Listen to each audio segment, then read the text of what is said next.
క్రీస్తునందు ప్రియ దేవుని సంగమా, దేవుని పిల్లలారా, ఆయన సొంతైన ప్రజలారా, చేరొచ్చిన నుంచున్నందుకు ప్రభు నామములో హృదయపూర్వక వందనాలండి.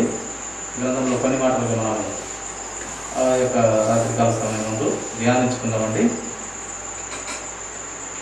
దేవుని పిల్లలుగా సంపాదించుకోవాల్సినటువంటి ఈ లోకంలో మనకు ఏమి అని మనం ఆలోచించుకున్నట్లయితే, ఏమి ఈ లోకంలో మనం సంపాదించుకుంటే ఆ పరిశుద్ధుడైన ఆ యొక్క పట్టణంలో, దేవుడు ఉండే ఆ పట్టణంలో, ఆ పరిశుద్ధుడు నివసించే ఆ యొక్క నిలవరమైన పట్టణంలో మనం ఇక్కడ ఎలా ఉంటే మనం అక్కడ చేర్చబడతాము. కొన్ని మాటలుగా మనం ధ్యానించుకుందామండి. చూడండి, లూకాసు వార్త 12వ అధ్యాయం 33, 34 చదువుకున్నాము. మరి చదువునాయన. మీకు కలిగిన వాటిని అవి ధర్మం చేయడి, పాతగిలని సంచులను పరలోకమందు అక్షయమైన ధనమును సంపాదించుకోండి. అక్కడికి దొంగరాడు చిమ్మిట కొట్టదు. మీ ధనం ఎక్కడ ఉండను అక్కడ మీ హృదయం ఉండును. దేవుడు నీలాగా ఏం చెప్తూ ఉన్నాడంటే, మన ధనము కానీ మన వెండి బంగారం కానీ ఎక్కడ ఉంటాయో అక్కడే మన ఆలోచనలు అక్కడే మెలుగుతూ ఉంటాయి. ఒక కన్యకంట లేక పెళ్లి కుమార్తె తన వడ్డానాన్ని మరువదంట, లేక తన ఆభరణాలని మరువదంట. ఆ కన్యక ఏ విధంగా తన వడ్డానం కానివ్వండి, వెండి బంగారములు కానివ్వండి, తన అలంకరించుకుండే ఆ యొక్క వస్తువుల మీద ఎంత మమకారం కలిగి మర్చిపోకుండా ఉంటుందో, అలాగే దేవుని పిల్లలమైన ఆయన రక్తంలో కడగబడిన నీవు నేను అందరము కూడా ఆయనను విడిచిపెట్టకుండా ఆయన నీతి మార్గములు మనము ధ్యానించే పిల్లలంగా, అందుకే దేవుడు చెప్పినాడు. కాబట్టి మొదటిగా ఏమని వెతకాలంటే, మనము మొదటగా ఆయన నీతిని, ఆయన రాజ్యం అవి వెతకమన్నాడు ఫస్ట్. కానీ మనం మొదటిగా ఏం వెతుకుతాము? మనం అందరం కూడా ఈ లోక సంబంధమైన ఆస్తులు కానీ, అంతస్తులు కానీ, ఆశ మనిషికి. కానీ మళ్ళీ ఏం తీసుకుపోయేది ఏమి ఉండదు, ఎవరు మేము తీసుకుపోయేది లేదు. కానీ మనిషికి ఆశ, మట్టి శరీరాలతో ధరించుకున్న మనకు ఆశ జాస్తి. ఆశ ఉండొచ్చు, కానీ అత్యాశ లేకుండా బతకమనే బైబిల్ గ్రంథము మనకు తెలియపరుస్తూ ఉంది. కనుక మన పితరులంతా కూడా బాగా ధనవంతులై ఉండి ప్రభువులో భయభక్తులు కలిగి బ్రతికినారు. వాళ్ళు ధనము లేక బ్రతకారు. చాలామంది గొప్పవారు దేవుని భయం కలిగి, చాలా ఆస్తులు ఉన్నప్పుడు దేవుని భయం కలిగి బ్రతికినారు. అలాగే మనం కూడా ఉండాలి, ఉన్నా పర్వాలేదు, కానీ దేవుని భయము మొదటగా ఆయన నీతిని, రాజ్యాన్ని వెతుకున్నట్టుగా ఆయనలో మనం ఎంతవరకు జీవిస్తున్నాము, ఎంతవరకు మనము బ్రతుకుతున్నాము, నీ విశ్వాసపు పరిణతి ఎంత, పర్సెంట్ ఎంత అనేది మనం అప్పుడప్పుడైనా మనము పరీక్ష చేసుకుంటే మంచిదంట. పిల్ల మనమే ఎవరికి వారు. చూడండి, మొదటిగా మనము ఈ ధనము ఈ లోకంలో ఏదైనా సంపాదించుకోవాలంటే అది అక్షయమైన ధనమును సంపాదించుకోవాలి. అక్షయమైన ధనం అంటే ఈ లోక సంబంధమైంది కాదు పిల్ల, అక్షయమైనది. ఈ లోకము ధనము క్షయమైనది. పరలోక రాజ్యంలో ఉండేది అక్షయమైన ధనమే సంపాదించుకోండి అని దేవుని వాక్యం మనకు తెలియపరుస్తుంది. అలాగని ఈ లోకంలో పేదలుగా, దరిద్రులుగా ఉండమని దేవుని వాక్యం కాదు. కానీ దేవుని వాక్యానికి విలువ ఇవ్వమంటుంది, వాక్య ప్రకారం బ్రతకమని చెప్తుంది. కనుక పైన సంపాదించుంటే అక్కడ దొంగ కొట్టడు, చిమ్మిట కొట్టదు, ఏం కొట్టదు నీ ధనం అనగా మనము. దేవుడు ఒక మాట అన్నాడు కదా, ఏమన్నాడు? నిన్ను తోకగా పెట్టను, తలగా మాత్రం పెడతాను. తలగానే పెడతాను, నేను తోకగా పెట్టను అన్న మాట అది ఈ లోకంకు సంబంధించింది కాదు. ఆ ఆశీర్వాదము ఈ లోక సంబంధమైంది, ఈ భౌతికమైన సంబంధమైంది కాదు. అది ఆత్మీయమైన సంబంధమైన పరలోక రాజ్యానికి సంబంధించినటువంటి మాట. ప్రేమ ఆత్మీయంగా మీరు ధనం సంపాదించుకోండి, అక్షయమైన ధనం మీరు సంపాదించుకోండి. అక్కడ చిమ్మిటలు కొట్టవు, ఇక్కడైనా కొడుతుంది, చిమ్మిటలు కొడుతుంది, దొంగ తీసుకుపోతాడు. చివరికి ఒకనొక దినము, దేవుడు నిర్ణయించిన దినము, సృష్టి అంతా కూడా స్మాష్ అనగా లయమైపోతుంది, కొట్టివేయబడుతుంది. ఈ సృష్టి అంతా కొట్టువైపడి మళ్ళీ కొత్తగా దేవుని సృష్టి, దేవుని నూతన సృష్టి, కొత్త భూమి, కొత్త ఆకాశం మళ్ళీ వస్తాయి. ఇదంతా ఇంకా ఆయన తుడిచిపెట్టే విధంగా ఆలోచన ఉన్నాడు కనుక అది మనకు గ్రంథము, ప్రకటన గ్రంథంలో యోహాను భక్తులు తెలియపరిచినారు మనకు. భవిష్యత్తు చెప్పేసినాడు ఆయన. దేవుని ప్రేమను పొందుకొని ఆయన ఆత్మీయ కన్నులతో ఆ భవిష్యత్తు జ్ఞానాన్ని ముందునే మనకు చెప్పడం జరిగింది. అందుకే చాలామంది భక్తులు సమస్తము వ్యర్థం వ్యర్థం వ్యర్థం సమస్తం అని మాట చెప్పినారు. భక్తులు కూడా సైతం బ్రతుకుతే క్రీస్తు చావైతే లాభము ఇలాంటి పదాలన్నీ మనకు విశ్వాసులకు బలము చేకూర్చడానికి, బలంగా విశ్వాసతలో ఎదగనికి, ఆ నమ్మకమైన ఆ పట్టణంకు గురి యొద్దకు వెళ్ళటానికి, మనకు విశ్వాస పరిణతి పెంపొందించుకోనికి దేవుడు ఈ మాటలు భక్తుల ద్వారా మనకు పలికించినాడు. కనుక మనం ఈ లోక సంబంధమైన క్షయమైన ఆహారము తింటూ ఉంటాం. అలాగే అక్షయమైన ఆహారం అనేది వాక్యం. ఆ వాక్యం చెప్తుంది అక్షయమైన ధనము నువ్వు అక్కడ సంపాదించుకో అంటే దేవుణ్ణి వెతకాలి, దేవుని ఆజ్ఞలు పాటించాలి, ఆయన చిత్తము నెరవేర్చాలి, ఆయన కోసము బ్రతకాలి. ఇవన్నీ కూడా మనము దేవుని పిల్లలైనందుకు మనం చేయవలసినటువంటి బాధ్యతలు, మనము నిర్వర్తించవలసినటువంటి బాధ్యతలు. కనుక అక్కడ సంపాదిస్తే ధనము అక్కడ ఏ దొంగరాడు, ఏ చిమెట కొట్టదు. కనుక మనము అక్కడది పరలోక సంబంధమైన అక్షయమైన ధనము సంపాదించుకుంటే బిడ్డలంగా ఉండాలని దేవుడు కోరుతూ ఉన్నాడు. చూడండి, అలాగే హోషేయ గ్రంథము 6వ అధ్యాయము 3వ వచనం ఒక మాట చదువుకుందాము.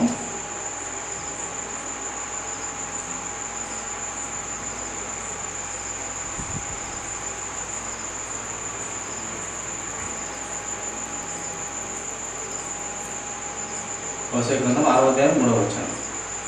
యెహోవాను గూర్చిన జ్ఞానము సంపాదించుకుందాము రండి. యెహోవాను గూర్చిన జ్ఞానము సంపాదించుకొనుటకు ఆయనను అనుసరించడం రండి.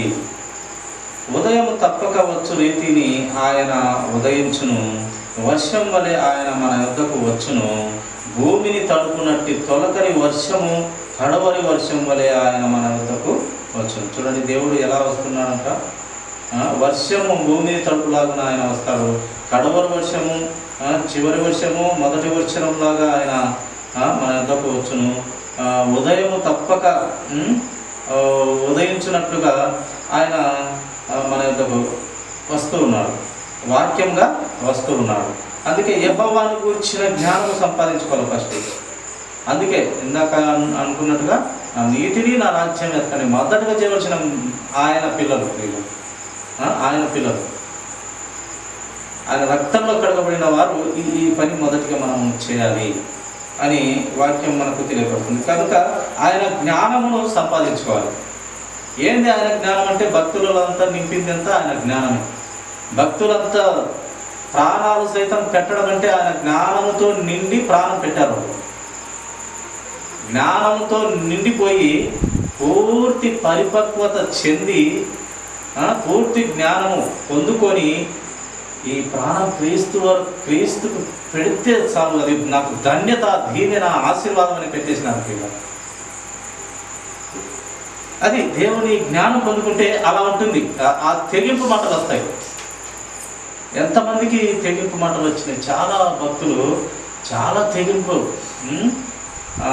తలలు ఇచ్చేసినారు. నిజంగా శిష్యులు చాలా అద్భుతంగా ప్రభు కోసము.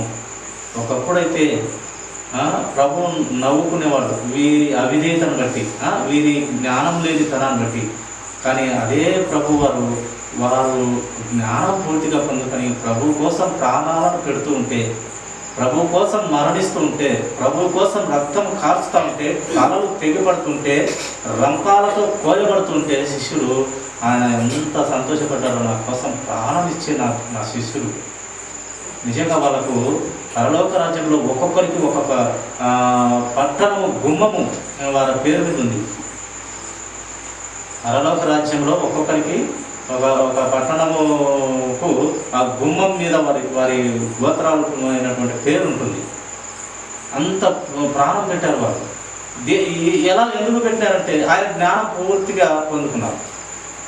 అది ప్రియుల యెహోవాను గూర్చిన జ్ఞానము సంపాదించుకుందాము రండి అని భక్తుడు ఇక్కడ చెప్తూ ఉన్నాడు. చూడండి, యెహోవాను గూర్చిన జ్ఞానము సంపాదించుకున్నట్టుకు ఆయనను అనుసరించుదాం రండి. ఉదయం కాలమున తప్పనిసరిగా ఉదయించినట్టుగా దేవుడు మన యొక్కకు వస్తున్నాడు, వాక్యంతో వస్తున్నాడు. దివి నుండి భూమికి ఈ వాక్యము శరీరధారిగా, దేవుడైన వాక్యం శరీరధారిగా వచ్చి మన మధ్య నివసించినాడు. ఆయన ఈ భూమి మీద అడుగుపెట్టి ఇక్కడ ప్రతి క్షణము విశ్వాసులు పెరుగుతూ ఉన్నారు. అంత గొప్ప దేవుని కలిగి ఉన్నందుకు మనము నిజంగా దేవునికి కృతజ్ఞత స్తుతులు మనము చెల్లించుకునే పిల్లలుగా ఉండాలి. కనుక మొదటిగా ఆయన పరలోక సంబంధమైన అక్షయమైన ధనము అక్కడ సంపాదించుకోవాలి. తర్వాతగా దేవుని జ్ఞానమును సంపాదించుకోవాలి. తర్వాతగా కూడా చూడండి ఇంకా ఒకటి మనం సంపాదించుకునే మాట చూసుకున్నాము. ఫిలిప్పీయులకు రాసినటువంటి పత్రిక 3వ అధ్యాయము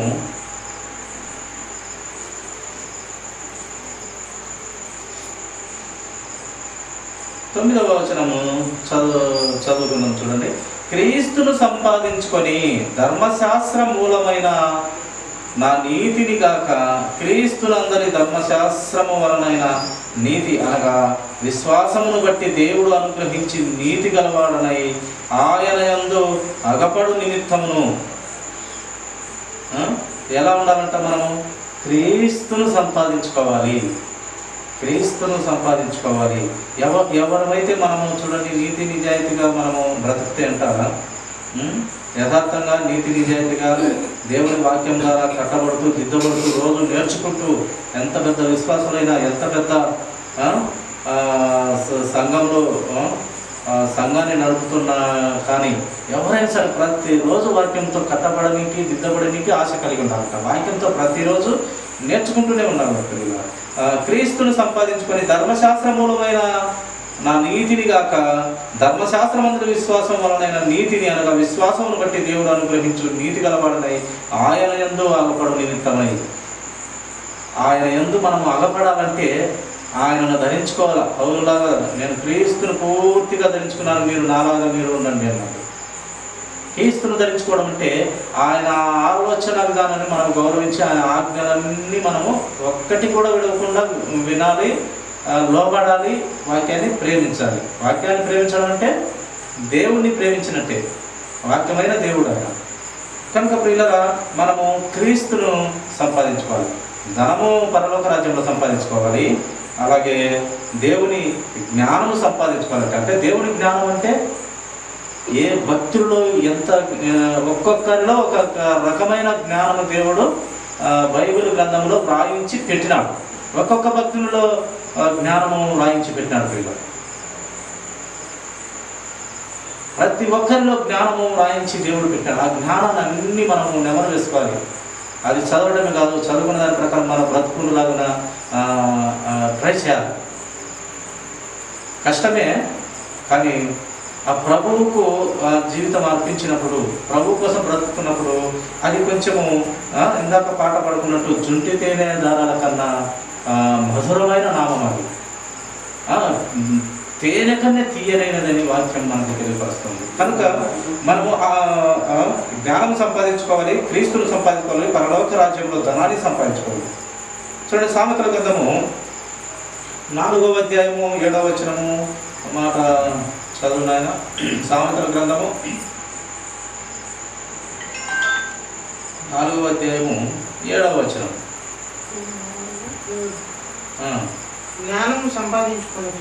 జ్ఞానము సంపాదించుకొనుటయే జ్ఞానముకు ముఖ్యాంశము. నీ సంపాదన వచ్చి బుద్ధి సంపాదించుకొను. బైబిల్ గ్రంథం చూడండి, దేవుని పరిశుద్ధాత్మ ద్వారా రాయించినటువంటి గొప్పదైన మాట.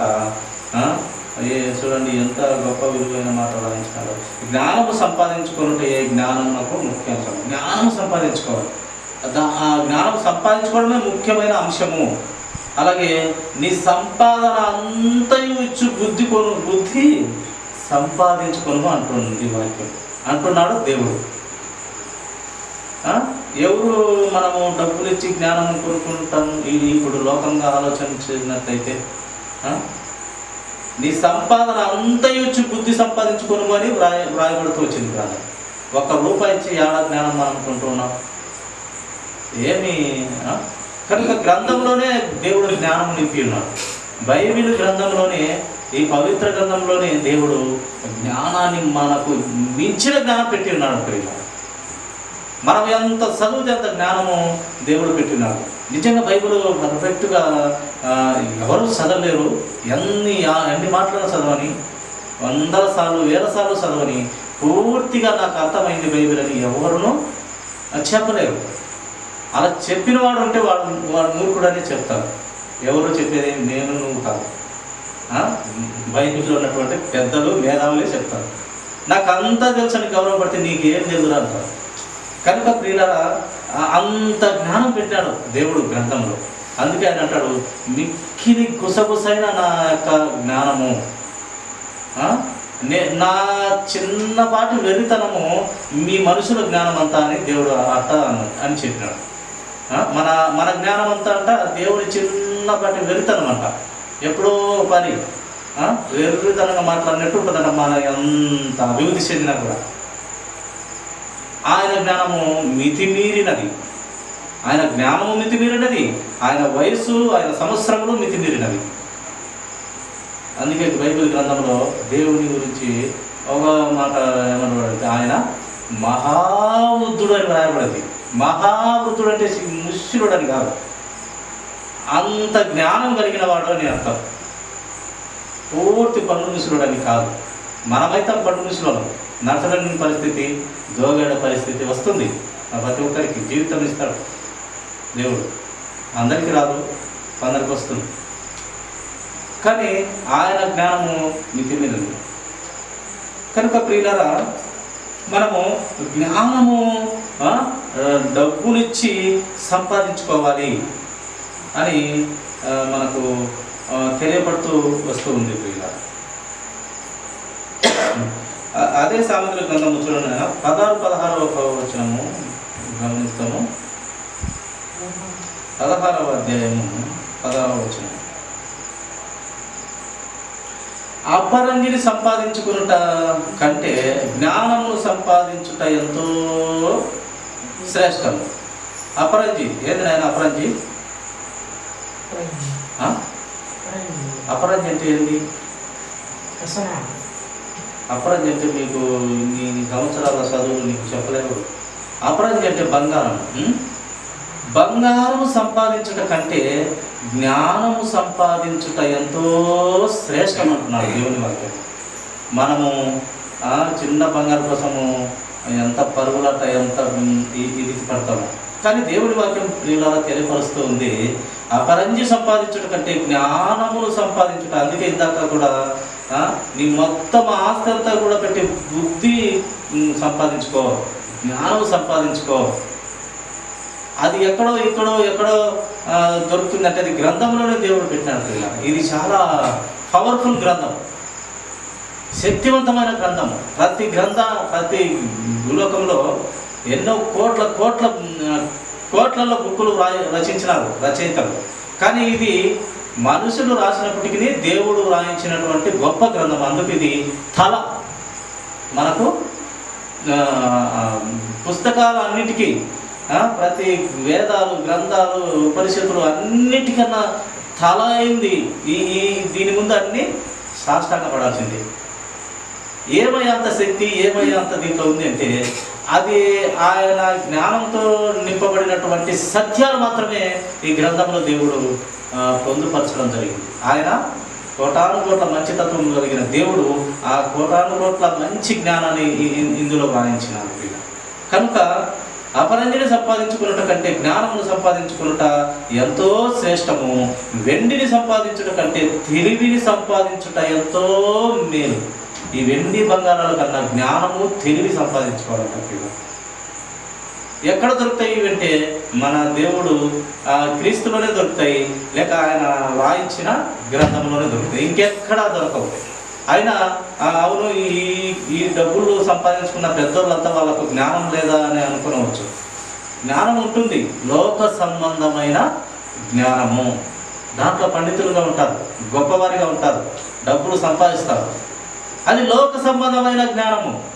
ఇక్కడ దేవుడు జ్ఞానము సంపాదించుకోమంటున్నదండి. ఏంటంటే ఇది పరలోక సంబంధమైన, దైవిక సంబంధమైన, క్రీస్తు సంబంధమైన, క్రీస్తు పిల్లలు సంపాదించుకోవాల్సిన జ్ఞానం ఇది.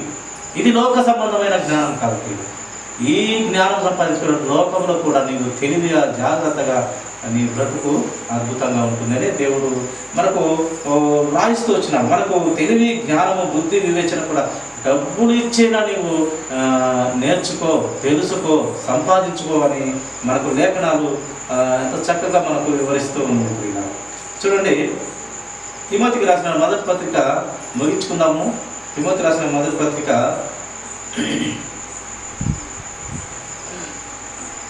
6వ చదువుకొని ముగించుకున్నాం. 6వ అధ్యాయము 11వ వచనం మాట చదువునాయన. 6వ అధ్యాయము తిమోతికి రాసిన మొదటి పత్రిక 6వ అధ్యాయం 11వ వచనం. మొదటి తిమోతికి రాసిన పత్రిక 6వ అధ్యాయము 11వ వచనం. దైవజనుడా నీవైతే వీటిని విసర్జించి, దైవజనుడా నీవైతే వీటిని విసర్జించి నీతిని, భక్తిని, విశ్వాసమును, ప్రేమను, ఓర్పును, సాత్వికమును సంపాదించుకొనుటకు ప్రయాసపడును. ఇవి మనం సంపాదించుకోవలసినటువంటి ఈ లోకంలో మనం సంపాదించుకోవాల్సిన ఆస్తులు. దేవుని పిల్లలంగా, ఆయన రక్తంలో కడగబడిన పిల్లలంగా మనము సంపాదించుకోవాల్సిన ఆస్తి ఏంటంటే ఇది. దైవజనుడా, ఒక దైవజనుడు కాదు, అందరికీ కూడా దైవజనుడు నీవైతే విశ్వాసంలో ఎవరైతే బాగున్నారో, విశ్వాసంలో దేవుణ్ణి ఎంత నమ్మకంగా, ఎంత విశ్వాసం, ఎంత పట్టుదలగా, ఎంత ఆ పట్టణము, ఆ నిరూఢమైన పట్టణం గురించి ఎంత పట్టుదలగా ఉన్నావో, ఎంత విశ్వాసతలో ఉన్నావో, ఎంత నమ్మకంగా ఉన్నావో, ఎంత ఓర్పు కలిగి ఉన్నావో, నీకు ఇచ్చిన జీవితం అంతా దేవుని కొరకు కాచిపెట్టుకొని ఉన్నావో, నీ విశ్వాసము కోనియాక కనిపెట్టుకొని గట్టిగా నీ విశ్వాసాన్ని పట్టుకొని ఉన్నావో, ఓ దైవజనుడా నీవైతే వీటిని విసర్జించి ఏటిని పనికిమాలినటువంటి విసర్జించి నీతిని, భక్తిని, విశ్వాసమును, ప్రేమను, ఓర్పును, సాత్వికమును సంపాదించుకున్నట్టుకు ప్రయాసపడము. ఇవి సంపాదించుకున్న నా యొక్క పిల్లలారా, నా యొక్క కుమార్తెలారా, కుమారులారా అని మనకు గ్రంథము మనకు వివరిస్తుంది. ఇవి మనము సంపాదించుకోవాలి. ఓర్పు సంపాదించుకోవాలా, విశ్వాసం సంపాదించుకోవాలా, ప్రేమను కలిగి ఉండాలా. ప్రతి ఒక్కరి పట్ల వీలైనంత వరకు సమస్త జనులతో సమాధానం కలిగి ఉండుట మనకు గ్రంథం నేర్పిస్తుంది. అనగా క్రీస్తు ప్రభువారు తెలియజేస్తున్నారు, నీ శత్రువైన సైతం నీవు ప్రేమించి నీళ్ళైన ఆహారమైన ఇవ్వు, ప్రేమించు, పొరపాట్లు ఉంటే క్షమించు, నీవు వారిని క్షమించినట్లయితే నేను నీ తప్పులను క్షమిస్తాను అని మనకు ఎన్నో విధాలుగా గ్రంథము. ఒక మనిషి, ఒక పనికిమాల ఆలోచన కలిగినటువంటి మనిషి పవిత్రునిగా, మంచివానిగా బ్రతకనికి దేవుడు మనకు ఈ గ్రంథాన్ని ఇచ్చినాడు, భక్తులను ఇచ్చినాడు, ప్రవర్తన ఇచ్చినాడు. ఇంకా ఎన్ని చాలన్నట్టు యేసు క్రీస్తు ప్రభు వారే దివి నుండి భూమికి దిగి వచ్చి మనకు మాదిరి చూపించి, మనతో కలిసి బ్రతికి చూపించి, కోట్ల మంది భక్తులను, విశ్వాసులను ఆయనను స్తుతిస్తున్నాము, మహిమపరుస్తున్నామంటే ఆయన మాదిరికరంలో ఉండడానికి ఆశపడుతున్నటువంటి పిల్లలంటే ఆయనకు ఇష్టం. అలా బ్రతకనికి ఆయన ఈ గొప్ప గ్రంథాన్ని మనకి ఇచ్చినాడు ప్రియుల. కనుక ప్రియుల వీలైనంత వరకు సమస్త జనంతో సమాధానం కలిగి ఉండాలా. మనం జ్ఞానము గ్రంథం ద్వారా నేర్చుకుంటూ ఉండాలి. మన బ్రతుకు చిన్నవి మనం మనుషులం అన్నమాట. ప్రతి చిన్న దాంట్లో ఏక పడిపోతాం. మాటలు కానీ, చూపులు కానీ, నడతలు కానీ క్షణంలో పడిపోతాం. చిన్న ఆలోచన తప్పుగా ఆలోచించిన తప్పే అని గ్రంథం తెలియపరుస్తుంది. ప్రతిదీ దేవుని ఆలోచన కలిగి ఉండాలంట. ప్రతిదీ దేవుని అంతటా దేవునంత ఆలోచన కలిగి ఉంటే మీరే దైవములు అన్నది బైబిల్ గ్రంథం. ఏమంటుంది ప్రియులారా? నా మాదిరి మీరు చక్కగా బ్రతికితే, క్రీస్తులాగా బ్రతికితే మీరే దైవములు అని గ్రంథం తెలియపరుస్తూ ఉంది. ఆయన మాదిరి బ్రతికితే మీరే దైవములు అన్నది అనగా దైవంతో సమానం అన్నట్టు. అందుకే ఎప్పుడన్నా ఒక మంచి పని ఎవరైనా చేస్తే, లేక ఒక యాక్సిడెంట్ అయ్యి ప్రాణాలతో పోతుంటే హాస్పిటల్ చేర్పించి, లేక ఒక ధనంగా కూడా ఇరుకు ఇబ్బందులు ఉన్న కుటుంబాలకు ఆదుకుంటే, దేవుడిలాగా వచ్చి మమ్మల్ని ఆదుకున్నావయ్యా, కాపాడినావయ్యా అంటారు. అదే అనమాట దేవుడు అలా ఉండాలనే కోరుతున్నాడు. కనుక ప్రియులారా, వాక్యంతో మనము బలహీనమే, బుద్ధిహీనమే, పరికమాలమే, చెడ్డవారమే, కానీ వాక్యం ద్వారా కట్టబడడానికి, దిద్దబడడానికి మనకు క్రీస్తు ప్రభువు వారు మాదిరి ఇచ్చినాడు. మనకు అలాగే ప్రవక్తలు మాదిరిగా పెట్టినాడు, భక్తులు మాదిరిగా పెట్టినారు. స్త్రీలు కానీ పురుషులు కానీ ఎంతోమంది దైవజనులు, భక్తురాలు మనకు మాదిరిగా పెట్టినారు. కనుక వారి జీవితాల నుంచి చదువుకొని మనము కూడా అలాగా బ్రతకనికి, అలాంటి ఆలోచన కలిగి బ్రతకనికి దేవుడు అటు జ్ఞాన బుద్ధి వివేచనను మనకు అందరికీ మెండుగా దేవుడు అందరికీ సమృద్ధిగా ఇచ్చును గాక. కొద్ది మాటలు దేవుడు దీవించును గాక. తలలో చిన్న సైతే చిన్న ప్రార్థన.